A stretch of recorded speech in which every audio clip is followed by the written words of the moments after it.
आप देख रहे हैं BNM भारत लाइव।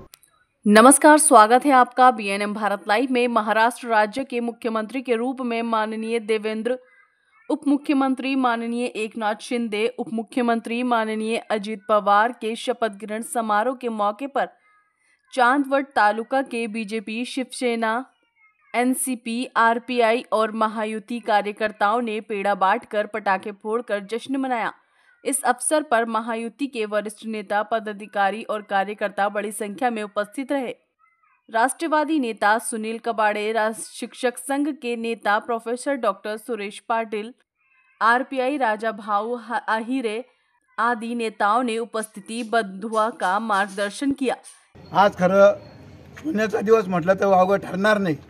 एक महिन्यापासून कार्यकर्त्यांनी जे परिश्रम घेतले होते आणि ज्या अपेक्षेने पक्षाचं काम केलं, महायुतीचं काम केलं, तिन्ही आपल्या सर्व घटक पक्षांसह भाजप आणि इतर मित्र पक्षांच्या सर्व कार्यकर्त्यांनी, पदाधिकाऱ्यांनी जे मन लावून काम केलं आणि आपला प्रतिनिधी म्हणून चांदवड देवळा मतदारसंघाचे आमदार आदरणीय राहुल दादा यांना प्रचंड मताने विजय केलं आणि विजय केल्याने आपण आज प्रतिनिधित्व पाठवून आज आपलं मत फडणवीस साहेबांना गटनेतेपदी काल दिलं आणि आज वरतून पंतप्रधान मोदी साहेबांनी महाराष्ट्राच्या मुख्यमंत्रीपदी माननीय देवेंद्रजी फडणवीस साहेब यांना संधी दिली तिसऱ्यांदा। सर्वप्रथम मी त्यांचं सर्व महायुतीच्या कार्यकर्त्यांच्या वतीने त्यांचं अभिनंदन करतो, धन्यवाद देतो मोदी साहेबांना। तमाम महाराष्ट्र राज्याच्या जनतेच्या आशीर्वादाने आपल्या राज्याचे मुख्यमंत्री आदरणीय देवेंद्र फडणवीस साहेब यांचा आज शपथविधी झालेला आहे। त्याबद्दल आपल्या सर्व चांदवड तालुक्याच्या वतीने त्यांचं सर्वप्रथम मी अभिनंदन करतो आणि पुढील वाटचालीसाठी संपूर्ण तालुक्याच्या आणि राज्याच्या वतीने त्यांना शुभेच्छाही व्यक्त करतो। तसेच त्यांच्या जोडीने खांद्याला खांद्या लावून आदरणीय एकनाथजी शिंदे आणि आदरणीय अजितदादा पवार या दोघांनी प्रचंड रात्रंदिवस मेहनत घेऊन आपल्या या महायुतीला एकूण जे बहुमत मिळालेलं आहे ते कधी भूतकाळात मिळालेलं नव्हतं आणि भविष्यातही मिळेल का नाही अशा पद्धतीने विजयश्री खेचून आणली सर्वांनी महायुतीने।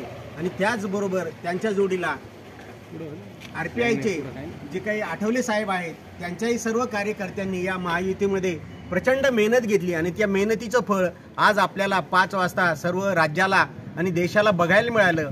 आणि म्हणून त्यांच्या शपथविधीच्या निमित्ताने आपल्या देशाचे आदरणीय पंतप्रधान नरेंद्र मोदी साहेब, गृहमंत्री शहाजी आणि राजनाथ सिंग संपूर्ण जिल्ह्यातून, देशातून, राज्यातून जो काही मोठा जनसमुदाय मुंबईच्या आझाद मैदानावर अवतरलेला होता तो न भूतो न भविष्य असा हा सत्कार सोहळा झाला आहे आणि शपथविधी झाला आहे।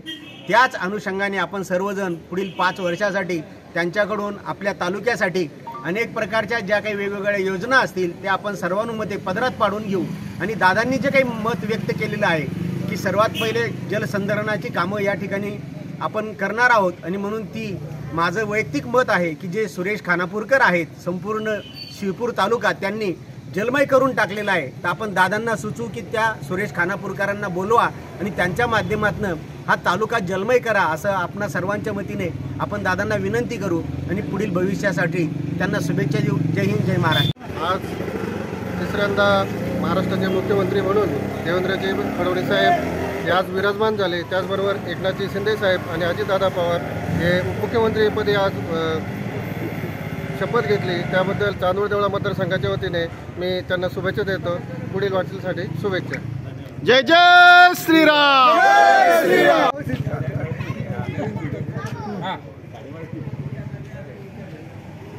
महाराष्ट्र राज्याचे आदरणीय मुख्यमंत्री साहेब म्हणून आदरणीय देवेंद्र फडणवीस साहेबांची नियुक्ती झाल्याबद्दल आम्ही चांदवडकर व देवळा तालुक्याच्या वतीने साहेबांना पहिले अभिनंदन करतो व त्यांना भावी वाटचालीसाठी खूप खूप शुभेच्छा देतो। अतिशय या महाराष्ट्र राज्याला लोकप्रियता नेते लाभलेले आदरणीय देवेंद्र फडणवीस साहेब, त्यानंतर उपमुख्यमंत्री साहेब एकनाथराव शिंदे साहेब, त्यानंतर अजितदादा पवार साहेब, अतिशय लोकप्रियतावाले नेते लाभलेले। आम्ही गेल्या 1 महिन्यापासून अतिशय परिश्रमाने महायुती पूर्णपणे काम करत होती आणि आम्हाला पूर्णपणे यश मिळालेलं आहे। आणि आज ह्या चांदवड शहरामध्ये आम्ही मोठा जल्लोष साजरा केला, फटाके वाजवले, पेढे भरवलेले आहे लोकांना अतिशय। आणि दिलेला शब्द आम्हाला राहुल दादांना मुख्यमंत्री साहेबांनी, देवेंद्र फडणवीस साहेबांनी जो शब्द दिलेला आहे चांदवड तालुक्याला का लवकरात लवकर आम्ही डॉक्टर राहुल दादा आहेरांना कॅबिनेट मंत्रीपद देऊ। जर 20,000पेक्षा जर असले तर 20,000च्या जर आज जर मतदान जर असलं दादांना तर आम्ही महाराष्ट्र राज्याच्या बॉडीवर घेऊ आणि त्यानंतर जर 20,000पेक्षा जास्त लीड जर तोडला तर आम्ही कॅबिनेट मंत्रिपदामध्ये घेऊ, त्यांचा समावेश करू कॅबिनेट मंत्रिपदामध्ये। तर आज आम्हाला जो तालुक्याला दोन्ही तालुक्यांना जो शब्द दिलेला आहे, चांदवड असेल देवळा तालुक्याला असेल, तर आदरणीय देवेंद्र फडणवीस साहेबांनी तो पाळावा, कारण की हा जनतेचा विश्वास आहे। आम्ही जनता म्हणून आदरणीय फडणवीस साहेबांकडे बघतो आणि राहुल दादा आयरांकडे बघतो। तर हा शब्द जो दिलेला आहे आम्हाला चांदवड तालुक्याला देवळा तालुक्याला तो पूर्णपणे पार पाडावा आणि आम्ही पुन्हा एकदा त्यांना शुभेच्छा देतो आणि अभिनंदन करतो।